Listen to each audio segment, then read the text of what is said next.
మంచిది ప్రియులారా. ఇంతవరకు సహోదరుడు నాగరాజు సార్ గారు మంచి మాటలు మనందరికి నేర్పించి ఉన్నారు. దేనికోసం ఏడుస్తున్నాము, మన ఏడుపు దేనికై ఉండాలని. మరి సమయం చాలా ఎక్కువైందని అనుకుంటున్నాను. నేను తొందరలోనే వాక్యాన్ని ముగిస్తాను. 9కే సార్.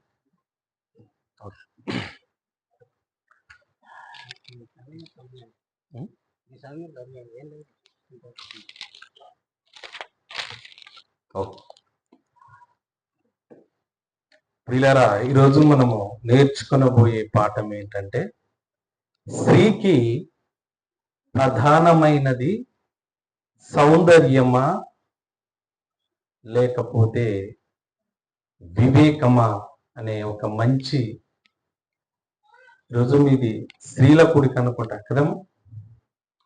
అందుకోసమే ఈ యొక్క మాటలు చెప్పాలన్న ఆలోచనతో మేమున్నాం. కాబట్టి స్త్రీకి ఏది అవసరమో మనం ఆలోచించగలిగితే ప్రియులారా, స్త్రీ అంటేనే సౌందర్యం, అందం, అభినయం ఎక్కువ కోరుకునే మనుషులు అని అందరికి తెలుసు. ప్రతి స్త్రీ నేను అందంగా కనిపించాలి, చాలా అందరికి అందంగా నేను కనపడాలి అని కోరుకుంటుంది. దానికోసం ఎన్నో ప్రయత్నాలు, ఎన్నో మరి లోక సంబంధమైన వాటిని వాడుతుంటారు. ఏంటి అంటే ఎన్నో రకములైనటువంటి క్రీమ్స్, సోప్స్, సబ్బులు అండ్ వీటన్నిటినీ అందంగా కనిపించడానికి ప్రతి స్త్రీలు మాత్రమే కాదులేండి, పురుషులు కూడా వాడుతుంటారు. పురుషులు కూడా అందంగా కనిపించాలనుకుంటారు. కానీ అందము ముఖ్యమా స్త్రీకి, లేకపోతే వివేకం ముఖ్యమా అని మనం ఒకవేళ ఆలోచించగలిగితే ప్రియులరా, అందము దేవుడు ఏం చెప్పాడు అందం కోసం అంటే ప్రియులరా, సామెతల గ్రంథంలో 14వ అధ్యాయంలో అందము మోసకరం, సౌందర్యం వ్యర్థము అన్నాడు ప్రియులరా.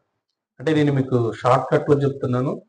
అందము మోసకరమైనది, సౌందర్యం వ్యర్థమైనది అన్నాడు. అంటే అందము మనిషిని మోసం చేస్తుంది, సౌందర్యం అన్నది ఒకరోజు వ్యర్థమైపోతుంది అని చెప్పాడు. అంటే మోసం చేయబడే ఈ అందం కోసం, వ్యర్థమైపోయే ఈ సౌందర్యం కోసం ప్రియులారు ఈరోజు ప్రపంచం పోటీ పడి అందంగా కనిపించాలని అందం కోసం ఎన్నోటినో వాడుతూ ఎంతో డబ్బు వెచ్చిస్తున్నారు ప్రియులారు. కానీ స్త్రీకి నుండి ఆడవాళ్లకు, మగవాళ్ళకైనా ప్రాముఖ్యమైనది ఏంటంటే ప్రియులారా, వివేకము. ఏంటమ్మా? వివేకం. అందం వలన ప్రియులారా మోసపోయిన వాళ్ళు చాలా మంది ఉన్నారు ప్రపంచంలో. స్త్రీలు ఎన్నో రకములైనటువంటి మోసాలు జరిగాయి, అది మీకు తెలుసు. అంటే ప్రేమికులైతే ప్రేమించుకొని వాళ్ళు అందాన్ని మోహించి చాలా మంది మోసపోయిన వాళ్ళు ఉన్నారు. ఇలా స్త్రీలు కూడా ఎన్నో విధాలుగా మోసపోయిన వాళ్ళు ప్రపంచంలో మనకు తెలుసు. ఈ అందం అనేది, సౌందర్యం అనేది ప్రియులరా మోసమైపోయేది, లేకపోతే ఏదో ఒకరోజు వ్యర్థమైపోయేదంటే మట్టిలో కలిసిపోయేది. మన శరీరమే, మనం ధరించుకున్నటువంటి దేహమే ఒకరోజు మనము విడిచిపెట్టేస్తాం. అంటే ఇది శాశ్వతంగా మనకు ఉండేది కాదు. ఒక స్త్రీకి సౌందర్యం కంటే ఏది ముఖ్యమంటే వివేకము లేదా జ్ఞానము ముఖ్యం. వివేకం వలన ప్రియులారా, జ్ఞానం వలన ఏం చేస్తుంది, ఏమొస్తుంది అంటే ప్రియులారా, జ్ఞానం వలన స్త్రీ తన కుటుంబాన్ని కట్టుకుంటుంది, లేకపోతే తన కుటుంబాన్ని నిలబెట్టుకుంటుంది, తన కుటుంబాన్ని కాపాడుకుంటుంది. ఇది ప్రియులారా అండి. ప్రపంచంలో మొట్టమొదటిగా ఒక వ్యక్తి, మోసపోయిన వ్యక్తి ఒక వ్యక్తి ఉంది. ఎవరావిడ అనంటే మీ అందరికి తెలుసు, ఆవిడే మన ఆది తల్లి అయినటువంటి ఆదాముకు భార్య అయినటువంటి హవ్వ గారు. 3వ అధ్యాయంలో మొదటి వచనంలో చూడండి. ఆదికాండం 3వ అధ్యాయం మొదటి వచనంలో ఒకసారి చూడండి.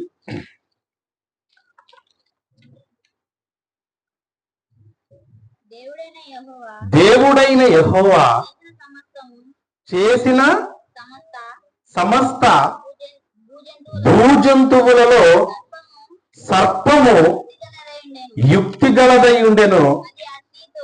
అది ఆ స్త్రీతో, ఇది నిజమా? ఈ తోట చెట్లలో దేని ఫలములనైనను మీరు తినకూడదని దేవుడు చెప్పెనా అని అడిగెను. అందుకు స్త్రీ, ఏంటమ్మా? ఈ తోట చెట్ల ఫలములను మేము తినవచ్చును, అయితే తోట మధ్య ఉన్నటువంటి చెట్టు ఫలములను గూర్చి దేవుడు మీరు చావకుండునట్లు వాటిని తినకూడదనియు వాటిని ముట్టకూడదనియు చెప్పెనను సర్పముతో అనెను. అప్పుడు సర్ప ప్రియులరా, అందుకు సర్పము మీరు చావనే చావరు. అంటే ఆదాము హవ్వను అపరాధి ఏం చేసింది ప్రియులారంటే మోసం చేసింది. మాటల ద్వారా మాయ చేసి ప్రియులారా నిజాన్ని అబద్ధంగా మార్చేసి అండి మరణాన్ని ప్రపంచానికి పరిచయం చేసింది హవ్వ గారి ద్వారా. సరే,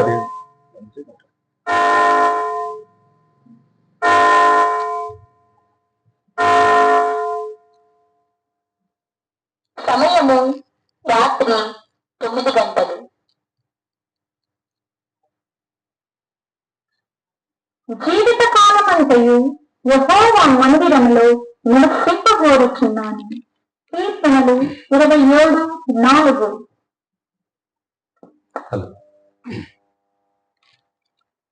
మంచిది ప్రియులారా. అంటే మరి ప్రపంచంలో మొట్టమొదటిగా మోసపోయిన వ్యక్తి ఎవరు అని అంటే ప్రియులారా హవ్వ, ఆదాము గారి భార్య, మనందరి తల్లి. అంటే ఈరోజు స్త్రీలు కూడా ఎంతో మంది మోసపోతున్నారు, మోసపరచబడుతున్నారు. ఇప్పుడు స్త్రీలు మోసపోకుండా ఉండాలి అని అంటే ప్రియులారా ఏం ఉండాలంటే అందం కంటే ప్రియులారా వివేకం చాలా ముఖ్యం. తన కుటుంబాన్ని కాపాడుకోవాలి, దేవుళ్ళు నిలబెట్టుకోవాలి లేదా రక్షించుకోవాలంటే ప్రియులారా స్త్రీకి ముఖ్యంగా ఏంటి? వివేకం అవసరం. వివేకం అంటే ఏంటి అంటే ప్రియులారా, వివేకము అంటే ఏంటంటే ఒకసారి బైబిల్లోకి వెళ్ళి చూడండి. యోబు గ్రంథం 28వ అధ్యాయం 28వ వచనం చదవండి ఒకసారి.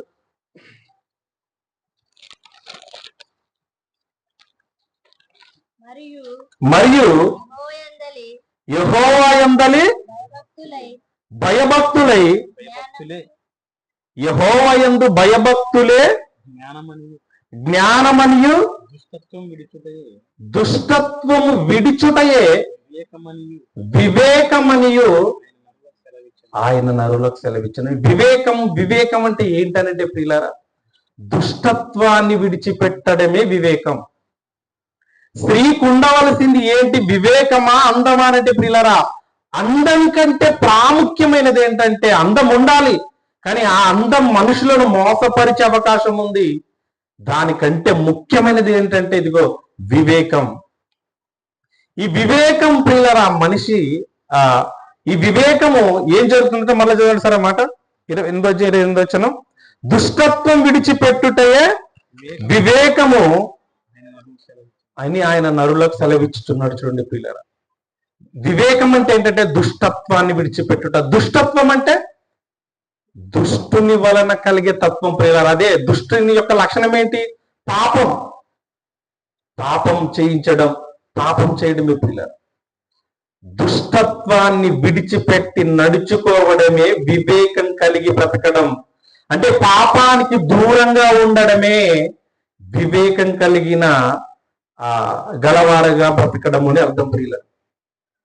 మరి ఈరోజు స్త్రీలుగా మీరు బ్రతుకుతున్నటువంటి మీరు ఎలా ఉన్నారు ప్రియులారా? అందానికి ప్రయారిటీ ఇస్తున్నారా, లేకపోతే వివేకం కలిగిన స్త్రీలుగా బైబిల్లో ఎలాంటి భక్తులైతే ఉన్నారో ప్రియులారా, వివేకం కలిగిన స్త్రీలు అనేక మంది ఉన్నారు. తమ కుటుంబాన్ని, తమ పిల్లలను దేవునిలో నిలబెట్టి ప్రియులారా వారిని, వారి కుటుంబాన్ని కాపాడుకున్నారు. మరి మీరు ఎలా ఉన్నారు ఒకసారి ఆలోచించండి. ఒక స్త్రీ ఏమండి బైబిల్లో ఉంది.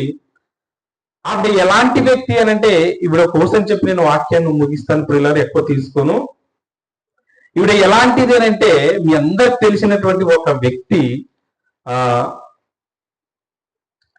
ఆవిడ పేరు ఏంటంటే ప్రియులారా ఒకసారి చూడండి. ఆదికాండం 29వ అధ్యాయం, ఆదికాండం 29వ అధ్యాయం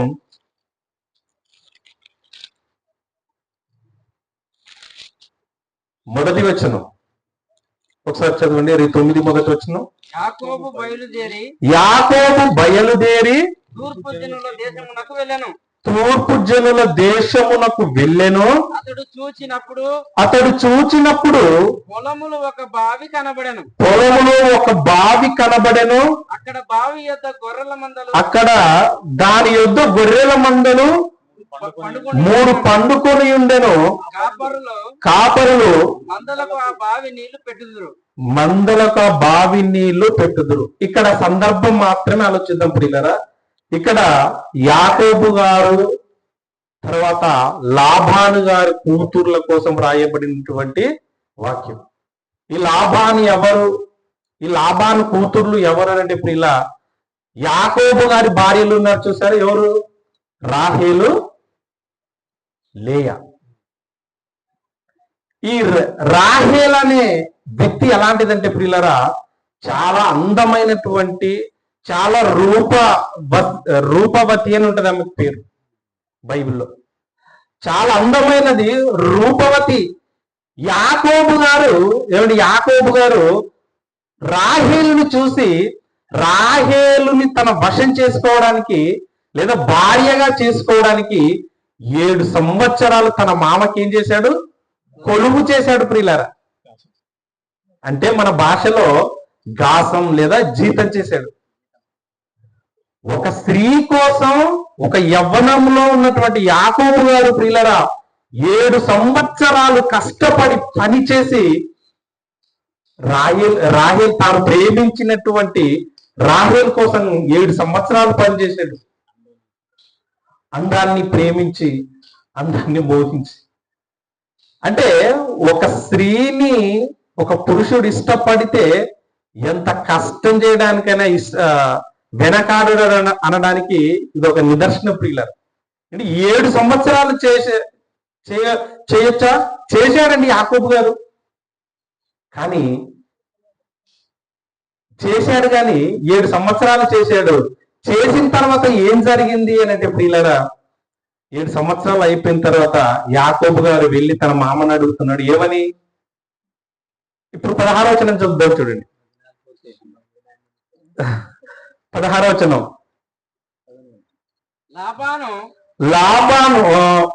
లాబానుకి 2 కుమార్తెలున్నవి.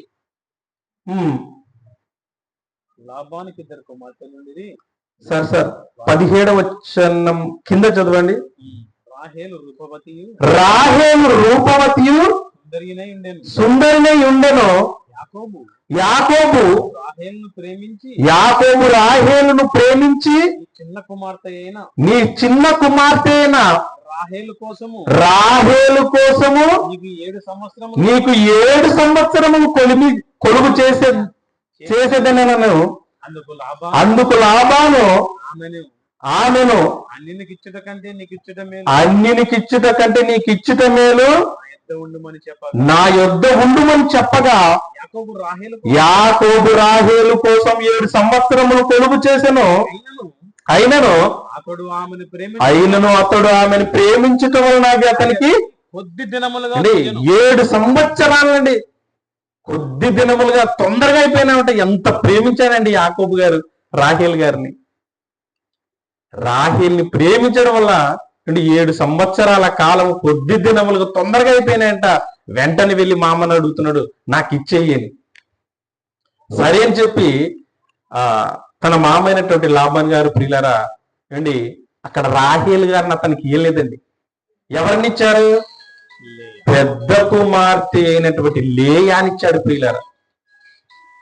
అమ్మా ఇక్కడ చూడండి, లేయాను ఏమండి తెలియకుండా, యాకోబుకు తెలియకుండా యాకోబు ఎంత ఆతురతతో ఉన్నాడంటే ప్రియులారా, ఈమె లేయానా లేకపోతే రాహేలా అని కనీసం చూసుకోకుండా ఏమండి ఆమెను పెళ్లి చేసుకున్నాడు. పెళ్లి చేసుకున్న తర్వాత ఉదయం చూసుకున్నాడు అతన్ని. ఉదయం చూస్తే లేయా ఏమండి ఈ లేయా ఆమె ఎలాంటిది అని అంటే ప్రియులారా, లేయా ఎలాంటి వ్యక్తి అని అంటే ఒకసారి ఇప్పుడు 16వ వచనం చూద్దాం. చూడండి 16వ వచనం,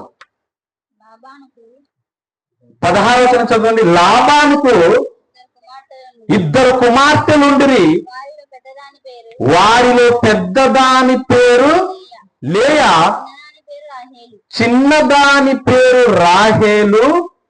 లేయా ఏంటి లేయా ఎలాంటి వ్యక్తి అంటున్నా?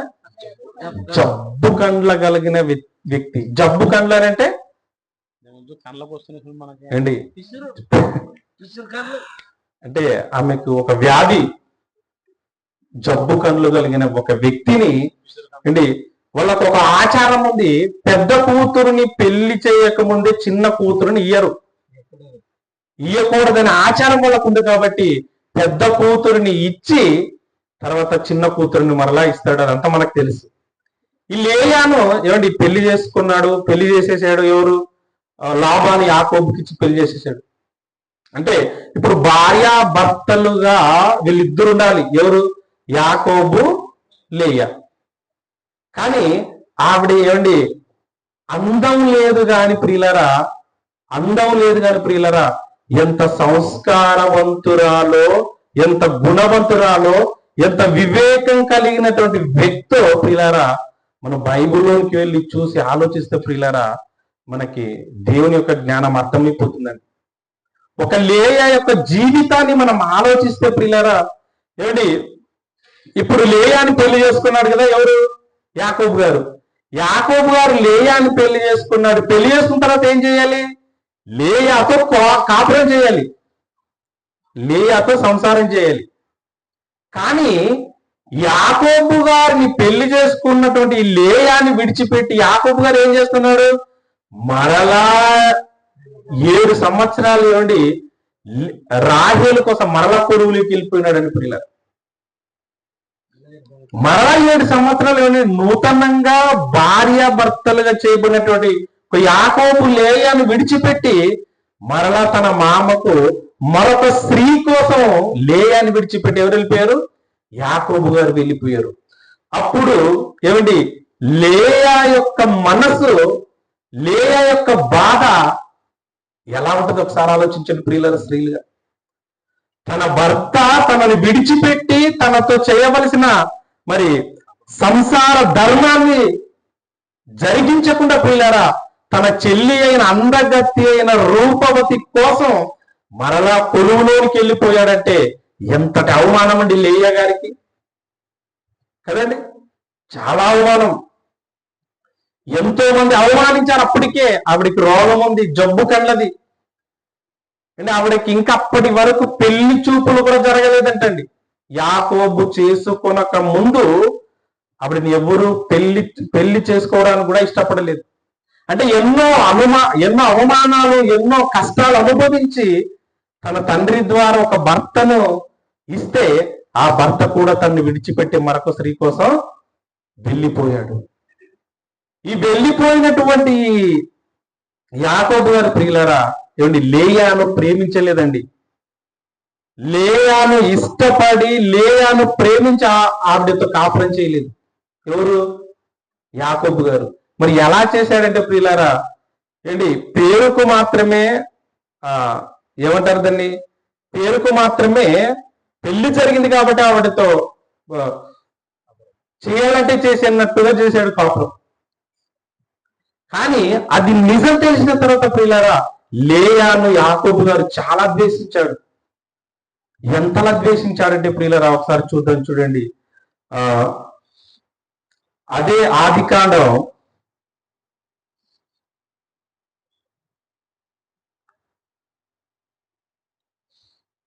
29వ అధ్యాయం 31వ వచనం చూద్దాం, చూడండి. 29వ అధ్యాయం 31వ వచనం.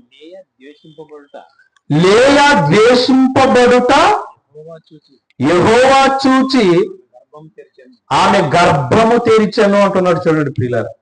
అంటే పెళ్లి అయిన తరువాత ఆమె గర్భవతి అయ్యేంత వరకు లేయా ఏం చేయబడింది? ద్వేషింపబడుతుంది. ఎవరి చేత? ఎవరి చేత? తన భర్త చేత కూడా ప్రియులారా. తన భర్త ద్వేషిస్తున్నాడు అంటే ఇష్టం లేదు. ఒక మాటలో చెప్పాలంటే యాకోబుకి లేయా మీద ఇష్టపడి పెళ్లి చేసుకోలేదు కాబట్టి ద్వేషిస్తున్నాడు. మరి ఎవరి మీద ఇష్టం ఉందంటే రాహేలు మీద ఇష్టం ఉంది. మరలా 7 సంవత్సరాలు కొలువు చేసి ఆవిడని మరలా భార్యగా తెచ్చుకున్నాడు ప్రియులారా. కానీ ఈ లేయా యొక్క జీవితాన్ని, ఈవిడ సహనాన్ని ప్రియులారా, ఈమె యొక్క గుణాన్ని మనం ఆలోచించగలిగితే ప్రియులారా, ఎంత వివేకం, ఎంత మరి భక్తి కలిగి ఆమె నడుచుకుంటుందో తన భర్త పట్ల, తన పిల్లల పట్ల, తన కుటుంబాన్ని నిలబెట్టుకోవడం పట్ల అని మనం ఆలోచిస్తే ప్రియులారా, మనకు లేయా జీవితం పట్ల అర్థమవుతుంది. ఏంటంటే ఎంతమంది తన కట్టుకున్న భర్త ద్వేషించినా, బయటి వారు ద్వేషించినా ఏమండి ఆమె తన జీవితాన్ని సన్నగిల్లిపోలేదండి. ఆమె విశ్వాసం. దేవుడు ఆమె గర్భాన్ని తెరిచాడు, ముట్టాడు, ఆమెకు కొడుకు పుట్టాడు. ఎవరు మొదటి కొడుకు? రూబేను. మరలా కిందికి చదువు, చూడండి ప్రియులారా. ఆమె మరలా గర్భవతి అయి కుమారుని కని నేను ద్వేషింపబడితినన్న సంగతి యెహోవా విన్నాడు గనుక ఇతన్ని కూడా నాకు దయచేసిన అనుకొని అతనికి సిమ్యోను పేరు పెట్టెను. ఆమె మరలా గర్భవతి కుమారుని కని తుదకు ఈసారి నా పెనిమిటి నాతో హత్తుకొని ఉండును, అతనికి ముగ్గురు కుమారులను కంటిననుకొని అందుచేత అతనికి లేవి అని పేరు పెట్టెను. ఆమె మరలా గర్భవతి కుమారుని కని ఈసారి యెహోవా స్తుతించదని అనుకొని యోదాని పేరు పెట్టిన తర్వాత ఆమెకు కానుపు ఉరిగిపోయింది. ఏంటి ప్రియులారా, 4 పిల్లలు ఆమెకు పుట్టేంత వరకు ఆమె ద్వేషింపబడుతూనే ఉంది. భర్త ద్వారా, లేదా కుటుంబం ద్వారా, లేదా బయటి వారి ద్వారా. అయినా ఏంటి, ఒక వివేకం కలిగిన స్త్రీ ఆమె బాధపడలేదు ప్రియులారా.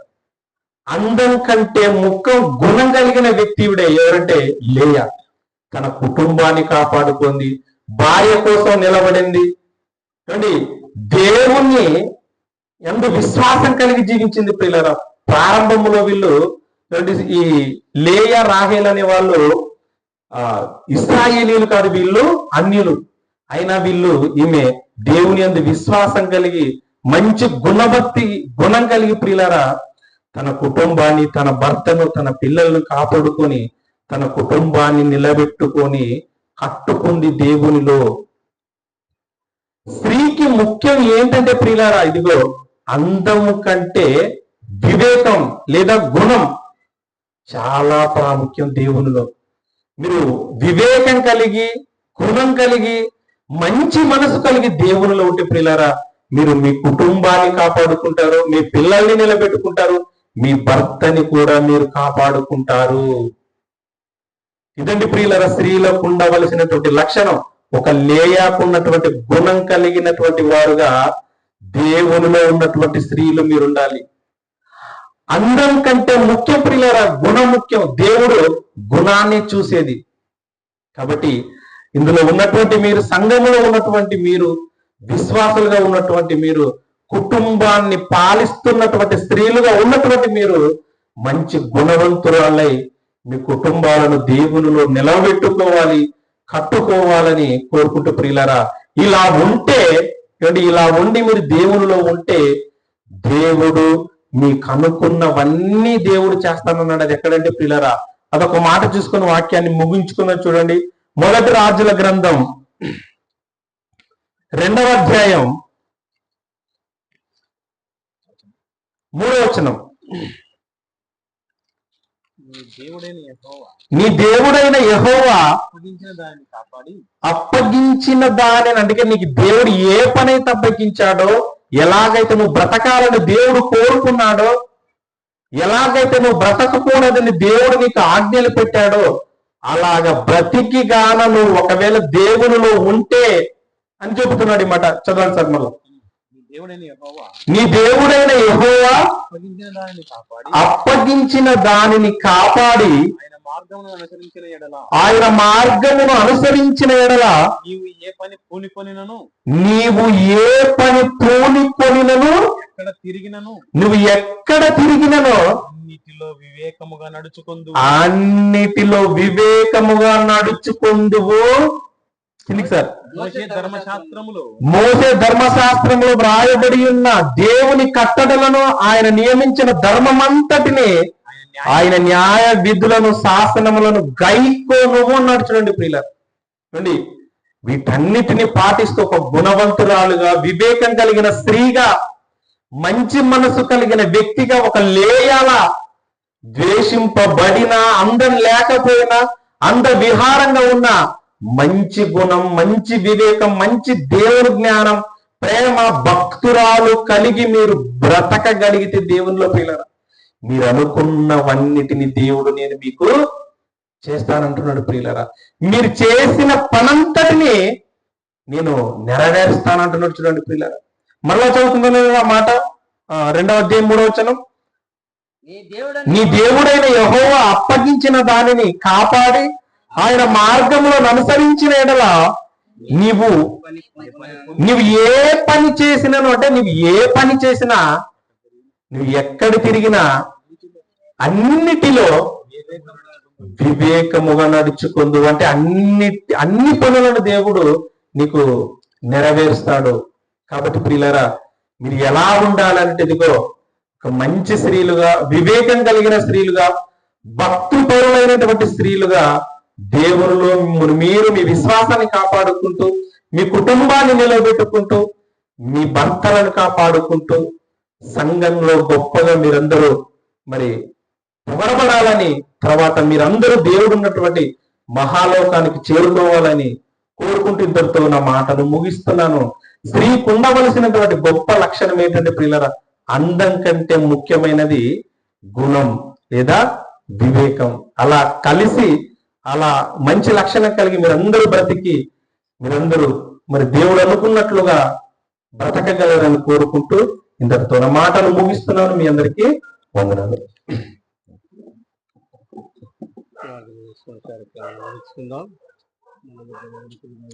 బంద్ చేస్తా.